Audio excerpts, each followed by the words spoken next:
Bom dia! E hoje nós terminamos o livro de Daniel dos capítulos 8 aos capítulos 14. Em nome do Pai, do Filho e do Espírito Santo. Amém. Vem, Espírito Santo, para que possamos escutar essas palavras e sermos pessoas transformadas à imagem de Jesus. Amém. Capítulo 8. Visão do carneiro dominado pelo bode. No terceiro ano de reinado de Baltazar, eu, Daniel, tive uma visão, continuação daquela que eu tinha tido anteriormente. Nessa visão, eu me achava na fortaleza de Suzã, na província de Elã, e eu me vi sempre em visão às margens do Lai. Erguendo os olhos, eis que vi um carneiro, o que se achava em frente ao rio. Tinha 2 chifres, 2 longos chifres, um dos quais era mais alto do que o outro. Esse chifre mais alto apareceu por último. Vi o carneiro dar chifradas em direção do oeste, do norte e do sul. Nenhum animal resistia diante dele e ninguém conseguia escapar de seu poder. Fazia o que queria e crescia. Enquanto observava com atenção, eis que um bode robusto veio do ocidente e percorreu a terra inteira sem tocar o solo. Tinha entre os 2 olhos um chifre muito saliente. Foi até o carneiro de 2 chifres que eu tinha visto em frente ao rio e avançou contra ele em um excesso de fúria. Eu o vi aproximar-se do carneiro e atirou-se com fúria sobre ele, espancá-lo e quebrar-lhe os 2 chifres, sem que o carneiro tivesse força para sustentar o assalto. O bode jogou por terra o carneiro e calcou os pés, sem que alguém interviesse para subtraí-lo ao ataque do seu adversário. Então, o bode tornou-se muito grande, mas assim que se tornou poderoso, seu grande chifre quebrou-se e foi substituído por 4 chifres que cresciam em direção dos 4 ventos do céu. De um deles saiu um pequeno chifre que se desenvolveu consideravelmente para o sul, para o oriente e para a joia dos países. Cresceu até alcançar os astros do céu, do qual fez cair por terra diversas estrelas e as calcou os pés. Cresceu até o chefe desse exército de astros, cujo holocausto perpétuo aboliu e cujo santuário destruiu. Por causa da infidelidade, além do exército perpétuo, foi-lhe entregue um exército. Do holocausto perpétuo, foi-lhe entregue um exército. A verdade foi jogada por terra, o pequeno chifre teve êxito na sua empreitada. Ouvi um santo que falava, a quem outro santo respondeu: quanto tempo durará o anunciado pela visão a respeito do holocausto perpétuo, da infidelidade destruidora e do abandono do santuário e do exército calcado aos pés? Respondeu: 2.300 noites e manhãs. Depois disso, o santuário será restabelecido. Ora, enquanto eu contemplava essa visão e procurava o significado, vi de pé diante de mim um ser em forma humana. E ouvi uma voz humana vinda do meio do Lai. Gabriel gritava: explica-lhe a visão.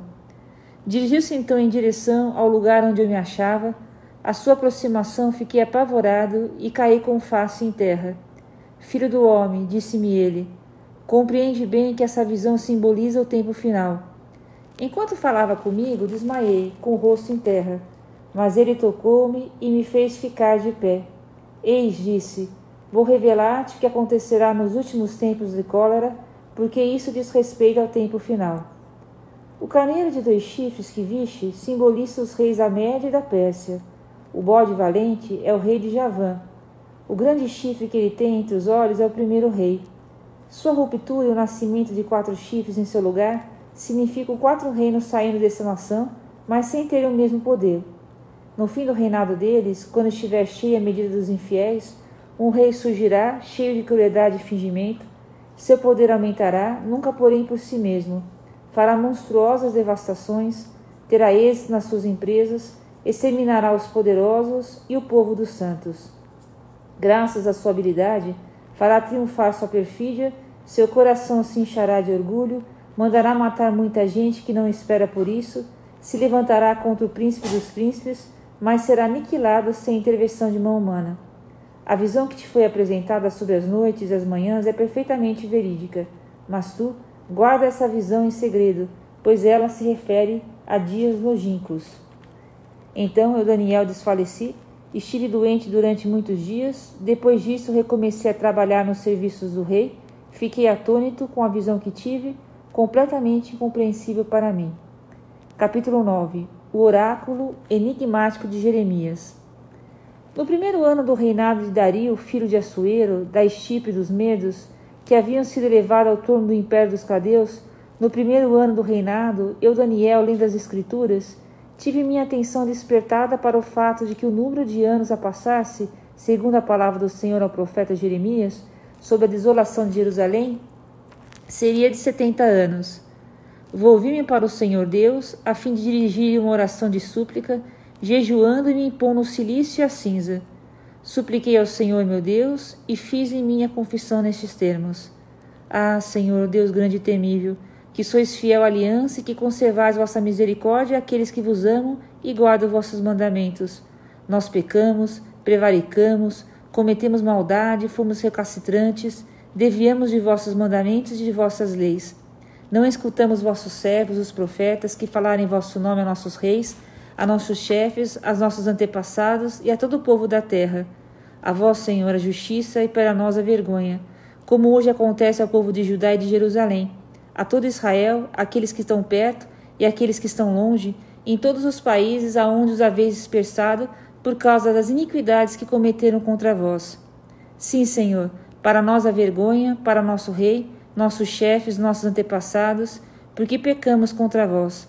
Ao Senhor nosso Deus as misericórdias e o perdão, porque nós nos rebelamos contra ele, recusamos ouvir a voz do Senhor nosso Deus, não seguimos as leis que ele nos oferecia pela boca de seus servos, os profetas. Todo Israel transgrediu vossa lei e se desviou a fim de não obedecer a vossa lei. Por isso, a maldição e a imprecação que figuram na lei de Moisés, o servo de Deus, caíram sobre nós, porque pecamos contra ele.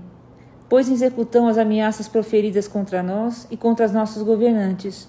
Descarregou sobre nós tais calamidades como jamais sob o céu aconteceu, coisa semelhante àquele que fulminou Jerusalém. Foi de acordo com a lei de Moisés que nos sucedeu essas desgraças, e nós nunca procuramos abrandar o Senhor nosso Deus, renunciando às nossas iniquidades e dando atenção à vossa verdade. O Senhor não se descuidou do castigo e o descarregou sobre nós, porque o Senhor nosso Deus é justo em tudo o que faz, mas nós não escutamos a sua voz.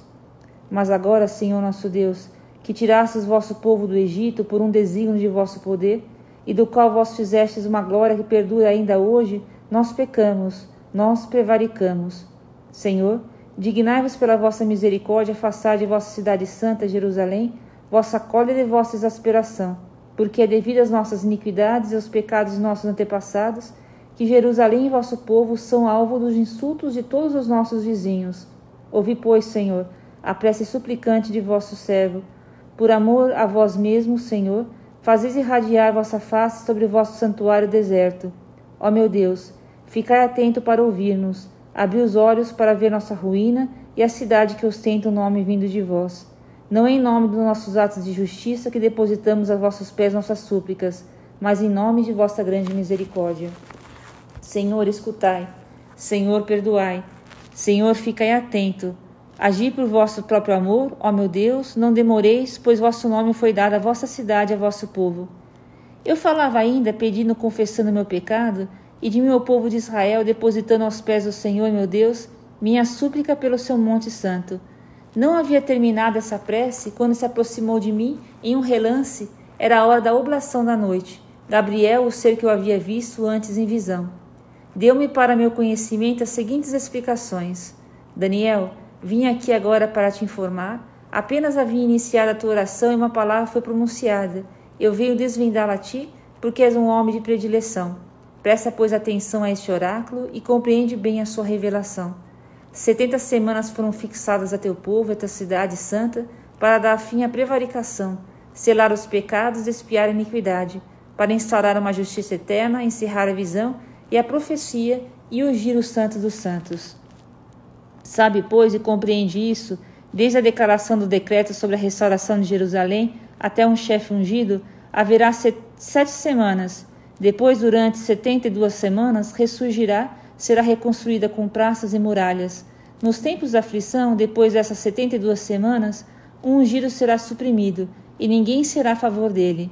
A cidade e o santuário serão destruídos pelo povo de um chefe que virá, seu fim chegará como invasão, e até o fim haverá guerra e devastação decretada. Concluirá com muitos uma sólida aliança por uma semana, e no meio da semana fará cessar o sacrifício e a oblação.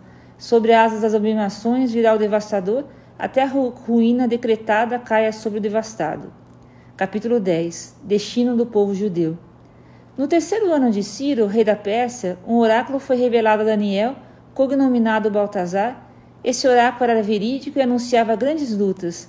Daniel compreendeu o oráculo e teve conhecimento do sentido da visão. Naquele tempo, eu, Daniel, fiz penitência durante 3 semanas, não provei alimento delicado algum, não passou em minha boca nem carne nem vinho, não me ungiu de óleo absolutamente durante o transcurso dessas 3 semanas.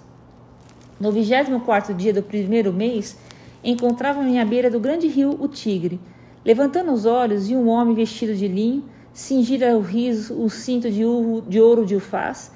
Seu corpo era um crisólito, como seu rosto brilhava como um relâmpago, seus olhos como tochas ardentes, seus braços e pés tinham aspecto de bronze polido, e sua voz ressoava como o rubor de uma multidão. Eu, Daniel, era o único a ver essa aparição. Meus companheiros não a viram, mas se apoderou deles um tão grande pavor que fugiram para esconder-se. Fiquei, portanto, sozinha a contemplar essa grandiosa aparição. As forças me abandonaram, a tez do meu rosto tornou-se lívida e eu desfaleci. Ouvi então este homem falar, e ao som de suas palavras caí desmaiado com o rosto em terra. Eis, porém, que uma mão me tocou e me fez com que me erguesse sobre os joelhos e as palmas das mãos. Daniel, homem de predileção, disse-me ele, presta atenção às palavras que vou dirigir-te. Levanta-te, pois, tenho uma mensagem a te confiar. Como me falasses assim, levantei-me tremendo. Não temas, Daniel, disse-me, porque desde o primeiro dia em que aplicaste teu espírito a compreender, em que te humilhaste diante de teu Deus, tua oração foi ouvida, e é por isso que eu vim. O chefe do rei persa resistiu-me durante 21 dias, porém Miguel, um dos principais chefes, veio em meu socorro.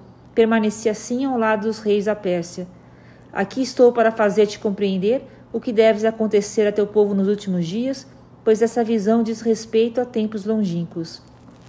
Enquanto assim me falava, eu mantinha meus olhos fixos no chão e permanecia mudo.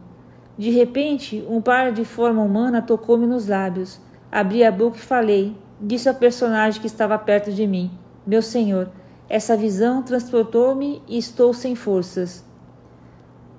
Como poderia o servo do meu senhor conversar com seu senhor quando está sem forças e sem fôlego? Então, o ser em forma humana tocou-me novamente e me reanimou. Não temas nada, homem de predileção. Que a paz esteja contigo. Coragem, coragem. Enquanto ele me falava, senti-me reanimado. Fala, meu senhor, disse, pois tu me restituíste as minhas forças. Sabes bem, prosseguiu ele, porque vim a ti? Vou voltar agora para lutar contra o chefe da Pérsia, e no momento em que eu partir, virá o chefe de Javã. Mas antes de farei conhecer o que está escrito no livro da verdade. Contra esses adversários, não há ninguém que me defenda, a não ser Miguel, vosso chefe. Capítulo 11. Assim como eu, no primeiro ano do reinado de Dario o Medo, mantive-se junto a ele para auxiliá-lo e protegê-lo. Agora vou manifestar minha verdade. Haverá ainda 3 reis da Pérsia, o quarto ultrapassará todos os demais em riquezas. Quando suas riquezas o tiverem tornado poderoso, manifestará tudo contra o rei de Javã. Mas um rei forte se levantará e dominará sobre um vasto império e fará tudo quando lhe aprouver. Quando ficar poderoso, seu reino será desmembrado e dividido aos 4 ventos do céu. Não passará à posteridade e não terá mais o mesmo poder. Seu reino será desmembrado e entregue a estranhos e não a seus descendentes. O rei do sul se tornará poderoso, mas um dos chefes do seu exército ficará ainda mais forte e seu império será grande. Após alguns anos se aliarão, a filha do rei do sul virá à casa do rei do norte para fazer acordo, mas ela não conservará o apoio de seu pai, cujo poder não se manterá nem o de seu esposo. Ela será morta com aqueles que a tiverem trazido, todo aquele que a criou e aquele que a tinha feito poderosa. Um dos rebentes da mesma raiz se levantará em seu lugar, virá em direção do exército, entrará nas fortalezas do rei do norte, irá atacá-lo e sairá vencedor. Levará para o Egito até mesmo seus deuses cativos, assim como seus ídolos e seus objetos preciosos de ouro e de prata. Depois, durante alguns anos, se absterá de atacar o rei do norte, este virá contra o rei do sul, mas voltará para a sua terra. Mas seus filhos prepararão a guerra, recrutando um exército numeroso, o qual, precipitando-se como uma torrente, invadirá e levará a batalha até sua fortaleza. Irritado, o rei do sul sairá para atacar o rei do norte. Como porá em campo um numeroso exército, as tropas inimigas lhe serão entregues. Após o aniquilamento desse exército, se encherá de orgulho, mandará matar dezenas de milhares de homens sem ficar mais forte por isso. O rei do norte organizará novamente um exército mais poderoso ainda que o primeiro. E alguns anos depois, avançará em meio a enormes tropas e a um grandioso aparato. Nesse momento, muitos se levantarão contra o rei do sul, homens violentos de teu povo se revoltarão para cumprir a visão, mas fracassarão. O rei do norte virá então, destruirá trincheiras e tomará fortalezas. Os exércitos do rei do sul, mesmo as suas tropas de elite, não se manterão, nada poderá resistir. O invasor agirá à sua vontade sem que ninguém possa enfrentá-lo, e se deterá no país que é joia da terra, e a destruição estará em suas mãos. Empreenderá a conquista do reino do sul, fará um pacto com o seu rei e lhe dará sua filha como mulher, a fim de amenizar a ruína dessa terra, mas isso não dará resultado e esse reino não lhe pertencerá. Depois se voltará contra as ilhas e tomará diversas, porém um chefe militar porá fim à sua soberba e o fará pagar sua injúria. Então ele se voltará contra as fortalezas de sua terra, mas tropeçará, cairá e acabará desaparecendo. No lugar desse último será colocado um príncipe que enviará um fiscal ao país, que é a joia da terra. Em poucos dias ele será aniquilado e não será nem por efeito da cólera nem de batalha. Em seu lugar, um homem vil se levará, sem nenhuma dignidade real, surgirá repentinamente e se apossará da realeza pelas suas intrigas. As tropas de invasão serão postas em fuga diante dele e aniquiladas, bem como o chefe da aliança. A despeito do pacto firmado com ele, agirá com perfídia, atacará e triunfará com poucos homens, invadirá inesperadamente as regiões mais férteis da terra, fará o que nunca fizeram seus pais nem os antepassados deles, distribuirá com seus os saques, despojos, riquezas, combinará ofensivas contra as fortalezas, mas apenas por um tempo. Dará novo impulso às suas forças e seu valor, atacando o rei do sul com um exército considerável. Por seu lado, o rei do sul entrará na luta com um exército importante e valoroso, mas não poderá resistir, devido às intrigas urdidas contra ele. Seus comensais o aniquilarão, seu exército se dispersará, e muitos homens cairão feridos mortalmente. Com o coração repleto de desejos malévolos, os dois reis se enganarão mutuamente à volta da mesma mesa, mas seus projetos fracassarão, porque o fim só virá no tempo determinado. Volverá a sua terra com grandes riquezas, seu coração meditará o mal contra a sua santa aliança, o cometerá, depois entrará novamente em sua terra. No tempo previsto, atacará de novo o sul, mas essa expedição não será semelhante à precedente. Navios de cetim o atacarão e ele desanimará. Dirigirá novamente sua fúria contra a santa aliança, tomará medidas contra ela, fazendo um pacto com aqueles que a abandonarem. Tropas sob a ordem virão profanar o santuário, a fortaleza, farão cessar o holocausto perpétuo, instalarão a abominação do devastador. Submeterá com suas lisonjas os violadores da violência, com a multidão daqueles que conhecem seu Deus, se manterá firme e resistirá. Os homens doutos desse povo instruirão um grande número, mas durante algum tempo perecerão pela espada, fogo, cativeiro e pilhagem. Enquanto forem caindo dessa maneira, serão um tanto amparados, e um bom número se unirá hipocritamente a eles. Muitos desses sábios sucumbirão, a fim de que sejam provados, purificados e branqueados até o termo final. Ora, esse final só chegará num tempo marcado. O rei fará então tudo o que desejar. Ele se ensoberbecerá, se elevará no seu orgulho acima de qualquer divindade, proferirá até coisas inauditas contra o Deus dos deuses, prosperará até que a cólera divina tenha chegado a seu termo, porque o que está decretado deverá ser executado. Não respeitará nem os deuses de seus antepassados, nem a deusa querida das mulheres, nem divindade alguma, ele se julgará superior a todos.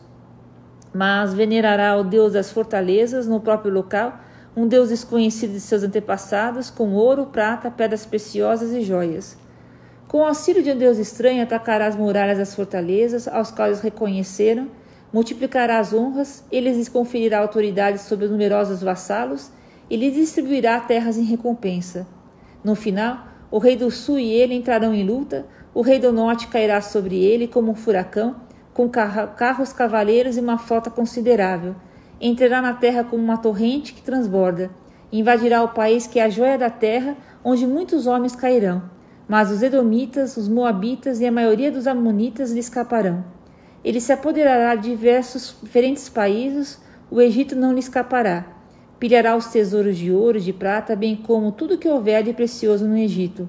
Os líbios e etíopes se juntarão a ele. Mas, alarmado pelas notícias vindas do Oriente e do Norte, se retirará como uma fúria, para destruir e exterminar uma multidão de povos.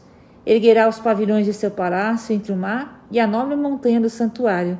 Então alcançará o termo de sua vida e ninguém lhe prestará socorro. Capítulo 12. Ressurreição da carne. Naquele tempo surgirá Miguel, o grande chefe, o protetor dos filhos do seu povo. Será uma época de tal desolação como jamais houve igual, desde as nações existem até aquele momento. Então, entre os filhos de teu povo serão salvos todo aquele que se acharem inscritos no livro. Muitos daqueles que dormem no pó da terra despertarão, uns para uma vida eterna, outros para a ignomínia, a infâmia eterna. Os que tiverem sido inteligentes fugirão como o brilho do firmamento, e os que tiverem introduzido muitos no caminho da justiça luzirão como as estrelas, com perpétuo resplendor. Quanto a ti, Daniel, guarda isso secreto, e conserva esse livro lacrado até o tempo final. Muitos daqueles que a ele recorrerem verão aumentar seu conhecimento. Continuei a olhar, vi 2 outros personagens mantendo-se cada um sobre uma das margens do rio. Um deles disse a um homem vestido de linho, que estava em cima do rio: para quando o fim dessas coisas prodigiosas? Então ouvi o homem vestido de linho, que estava em cima do rio, jurar, levantando-se para o céu sua mão esquerda, bem como sua mão direita: pelo eterno vivo, será em um tempo, tempos e na metade de um tempo, no momento em que a força do povo santo for inteiramente rompida, que todas essas coisas se cumprirão. Ouvi essas palavras, mas sem entendê-las. Meu senhor, perguntei, qual será a conclusão de tudo isso? Vamos, Daniel, respondeu. Esses oráculos devem ficar fechados e lacrados até o tempo final. Muitos serão limpos, acrisolados e provados. Os ímpios agirão com perversidade, mas nenhum deles compreenderá, enquanto que os sábios compreenderão desde o tempo que for suprimido o holocausto perpétuo e quando for estabelecida a abominação do devastador, transcorrerão 1290 dias. Feliz quem esperar e alcançar 1335 dias. Quanto a ti, vai até o fim, tu te repousarás e te levantarás para receber a tua parte de herança no fim dos tempos. E que aqui na tradução católica nós temos ainda o capítulo 13 e 14, que não tem na tradução evangélica, tá bom? Mas é muito linda essas histórias. Nesse capítulo 13, a história de Susana se coloca no lugar, né? Como Deus protege nós, que somos a esposa de Jesus, e nos protege de todo o mal. Olha que linda a história. Havia um homem chamado Joaquim que habitava na Babilônia. Tinha desposado uma mulher chamada Susana, filha de Osias, de grande beleza e piedosa. Porque havia sido educada seguindo a lei de Moisés por pais honestos, Joaquim era sumamente rico. Junto à sua casa havia um pomar. Os judeus reuniam-se frequentemente em casa dele, porque gozava de uma particular consideração entre seus compatriotas. Haviam sido nomeados juízes naquele ano 2 anciões do povo, aos quais se aplicava bem a palavra do Senhor. A iniquidade surgiu na Babilônia de anciões juízes que se passavam por dirigentes do povo. Esses 2 personagens frequentavam a casa de Joaquim, aonde vinham consultá-los todos aqueles que tinham litígio.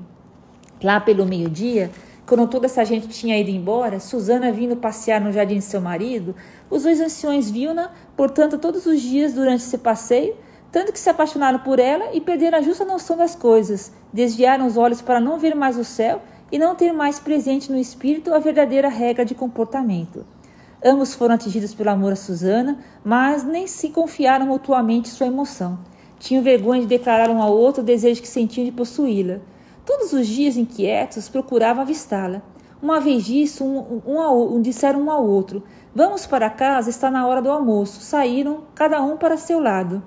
Mas, havendo ambos retrocedido, encontraram-se novamente no mesmo lugar, perguntando um ao outro o motivo de sua volta. Confessaram sua consciência, combinaram então um encontro onde a pudesse surpreender sozinha. Enquanto calculavam qual seria o momento propício, eis que Susana chegou como de costume com 2 empregadas e tomou a resolução de banhar-se, pois fazia calor. Lá não havia ninguém, salvo os 2 anciões escondidos que a espreitavam. Trazei-me, disseram as 2 empregadas, óleos e unguentos, e fechai as portas do jardim para me banhar. O que elas fizeram por suas ordens? As portas do jardim estavam fechadas, saíram pela porta do fundo para ir buscar os objetos pedidos, ignorando que os anciãos lá estavam escondidos. Apenas saíram os 2 homens, precipitaram-se em direção de Susana.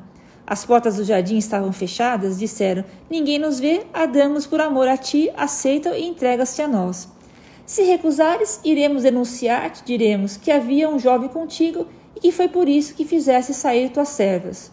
Susana exclamou tristemente, que angústias me envolvem por todos os lados. Consentir, eu seria condenada à morte. Recusar, nem assim eu escaparia de vossas mãos. Não, prefiro cair sem culpa alguma em vossas mãos do que pecar contra o Senhor. Susana soltou grandes gritos e os 2 anciãos gritavam também contra ela, e um deles, correndo às portas do jardim, abriu-as. Com essa balbúrdia, os criados precipitaram-se pela porta do fundo para ver o que havia acontecido. Os anciãos se puderam falar e os criados enrubesceram, pois jamais nada de semelhante fora dito de Susana. No dia seguinte, os 2 anciões, cheios de criminosas intenções contra a vida de Susana, vieram à reunião que se realizava em casa de Joaquim, marido dela. Disseram diante da assembleia, mande buscar Susana, filha de Osias, a mulher de Joaquim. Foram-na buscar e ela chegou com seus pais, seus filhos e os membros de sua família. Era delicada e bela de rosto. Aqueles homens perversos exigiam que ela retirasse seu véu, pois estava velada a fim de poder pelo menos fartar-se de sua beleza. Os seus choravam, assim como os seus amigos. Os 2 anciãos levantaram-se à vista de todos e pousaram a mão sobre sua cabeça, enquanto ela, debulhada em lágrimas, mas com o coração cheio de confiança no Senhor, olhava para o céu. Os anciãos disseram então, quando passeávamos pelo jardim, ela entrou com 2 servas, depois fechou a porta e mandou embora suas acompanhantes. Então, um jovem que se achava escondido ali aproximou-se e pecou com ela. Nós nos encontrávamos no recanto do jardim. Diante de tal desvergonhamento, corremos para eles e os surpreendemos em flagrante delito. Não pudemos agarrar o homem, porque era mais forte do que nós, e fugiu pela porta aberta. Ela nos apanhamos, mas quando a interrogamos para saber quem era o jovem, recusou-se a responder. Somos testemunhas do fato. Confiando esses homens, que eram anciões e juízes do povo, condenaram Susana à morte. Então ela exclamou bem alto, Deus eterno, vós que penetrais os segredos, que conheceis os acontecimentos antes que aconteçam, sabeis que isso é um falso testemunho que levantaram contra mim. Vou morrer sem nada ter feito do que maldosamente inventaram de mim. Deus ouviu sua oração. Como a levassem para a morte, o Senhor suscitou o espírito íntegro de um adolescente chamado Daniel, que proclamou com vigor, sou inocente da morte dessa mulher. Todo mundo virou-se para ele. O que significa isso? Perguntaram-lhe. Então, no meio de um círculo que se formava, disse, Israelitas, estáis loucos? Eis que condenais uma israelita sem interrogatório, sem conhecer a verdade? Recomeçai o julgamento, porque é um falso testemunho a declaração desses 2 homens contra ela. O povo apressou-se em voltar. Os anciões disseram a Daniel, vem sentar conosco e esclarecer-nos, pois Deus te deu o privilégio da velhice. Separai-vos um do outro, exclamou Daniel, e eu o julgarei. Foram separados. Então Daniel chamou o primeiro e disse-lhe, velho perverso, eis que outrora aparecem os pecados que cometestes outrora em julgamentos injustos, condenando os inocentes e absolvendo os culpados. No entanto, é Deus quem diz, não farás morrer o inocente e o íntegro. Vamos, se realmente a viste, dize-nos, debaixo de qual árvore os viste juntos? Debaixo de um lentisco, respondeu. Ótimo, continuou Daniel, eis a mentira que pagarás com tua cabeça. Eis aqui o anjo do Senhor, que segundo a sentença divina, vai dividir teu corpo pelo meio.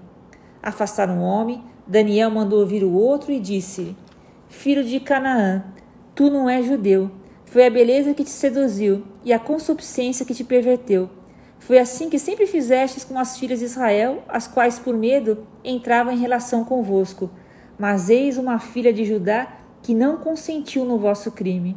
Vamos, dize-me, sob qual árvore os surpreendestes em intimidade? Sob um carvalho. Ótimo, respondeu Daniel. Tu também proferiste uma mentira que vai te custar a vida. Eis aqui o anjo do Senhor, que empunha a espada, prestes a serrar-te pelo meio para te fazer perecer. Logo a assembléia se pôs a clamar ruidosamente e a bendizer a Deus por salvar aquele que nele põe sua esperança.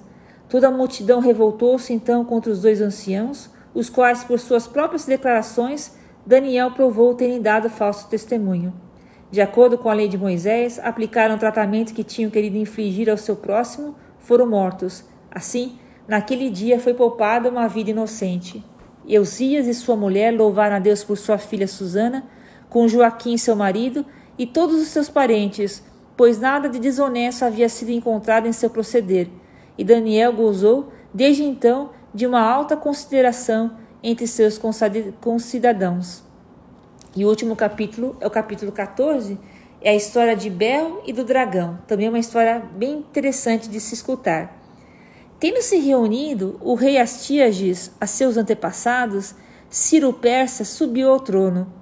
Daniel era conviva do rei e o mais honrado de todos os seus íntimos. Ora, os babilônios tinham um ídolo chamado Bel, cuja despesa diária era de 12 artábias de farinha, 40 carneiros e 6 medidas de vinho. O rei prestava culto ao ídolo e diariamente ia adorá-lo. Daniel, porém, adorava a seu Deus. O rei disse-lhe um dia: Por que não adoras Bel? Porque, respondeu Daniel, não venero o ídolo feito pela mão do homem, mas sim o Deus vivo que criou o céu e a terra e que exerce seu poder sobre todo o homem. Assim sendo, continuou o rei, Bel não te parece ser um Deus vivo? Não vês o que ele come e o que ele bebe todos os dias? Daniel pôs-se a rir. Desengana-te, ó rei, disse ele. Esse Deus é de barro por dentro e de bronze por fora. Ele nunca comeu coisa alguma. Irritado, o rei mandou vir seus sacerdotes e lhes disse: Se não me disserdes quem come essas oferendas, morrereis. Mas, se me provardes que é Bel que as absorve, será Daniel quem morrerá, pois será blasfemado contra ele.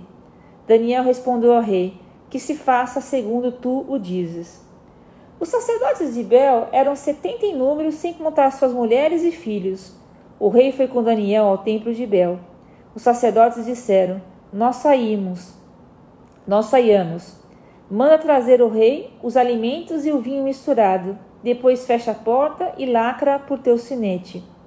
Se amanhã cedo, quando vieres ao templo, verificares que tudo não foi comido por Bel, nós morreremos. Do contrário, será Daniel quem nos terá caluniado. Tinham completa confiança porque debaixo da mesa havia feito uma abertura secreta pela qual penetrava habitualmente para consumir as oferendas. Mas, após a saída deles, quando o rei acabava de depor as oferendas diante de Bel, Daniel ordenou aos criados trazendo cinza, a qual espalhou pelo templo todo na presença do rei. A seguir saíram, fecharam a porta e, depois de tê-la lacrado com o sinete real, retiraram-se. Durante a noite, os sacerdotes introduziram-se como de costume no templo, com suas mulheres e filhos, comeram e beberam tudo. Ao amanhecer, o rei veio com Daniel. Os selos disse: Estão intactos, Daniel. Intactos, ó rei. Logo que a porta foi aberta, o rei olhou para a mesa e exclamou: Tu és grande, ó Bel, tu não nos enganastes. Mas Daniel pôs-se a rir e impediu o rei de entrar mais adiante. Olha o chão, disse-lhe. De quem são esses passos? Vejo de fato, respondeu o rei, passos de homens, de mulheres e de crianças, e uma cólera violenta apoderou-se dele. Então, mandou prender os sacerdotes com suas mulheres e filhos, os quais lhe mostraram as entradas secretas por onde se introduziam para vir consumir o que havia na mesa. O rei mandou matá-los e pôs Bel à disposição de Daniel, que o destruiu, assim como o seu templo. Lá havia também um grande dragão que os babilônios veneravam. O rei disse a Daniel: Pretenderás também dizer que aquele é de bronze? Vive, come e bebe. Tu não podes negar que seja um Deus vivo. Adora-o então. Eu adoro, replicou Daniel, unicamente o Senhor, meu Deus, porque ele é um Deus vivo. Ó rei, dá-me licença para fazê-lo e sem espada nem bastão matarei o dragão. Eu te concedo, disse o rei. Então, Daniel tomou breu, gordura e pelos, cozinhou tudo junto, e com isso fez uma bolas e meteu-lo na boca do dragão, que estourou e morreu. Daniel exclamou: Eis aí o que adoráveis. Quando os babilônios souberam, ficaram sumamente indignados e amotinaram-se contra o rei aos gritos de: o rei tornou-se judeu, destruiu Bel e agora fez perecer o dragão e matar os sacerdotes.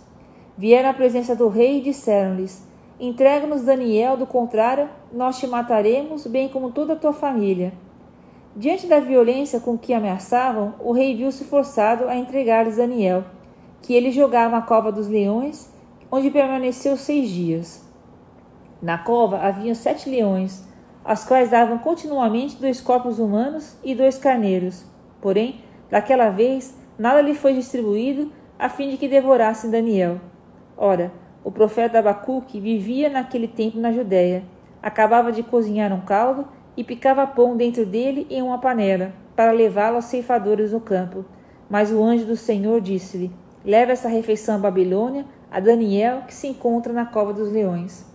Senhor, disse Abacuque, nunca vi Babilônia e não conheço essa cova. Então o anjo segurou-o pelo alto da cabeça, transportou-o pelos cabelos em um fôlego, até a Babilônia, em cima da cova.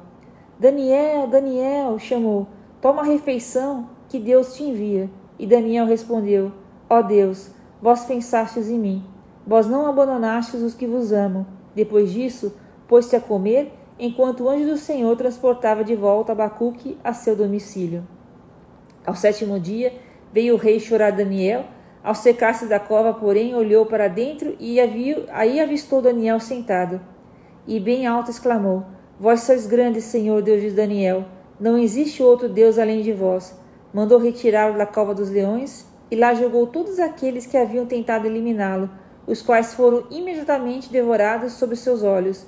Então disse o rei: que todos os habitantes da terra reverenciem o Deus de Daniel, porque é um Salvador que opera sinais e prodígios em toda a terra, e salvou Daniel da cova dos leões. E aqui termina a leitura de hoje. Deus te abençoe.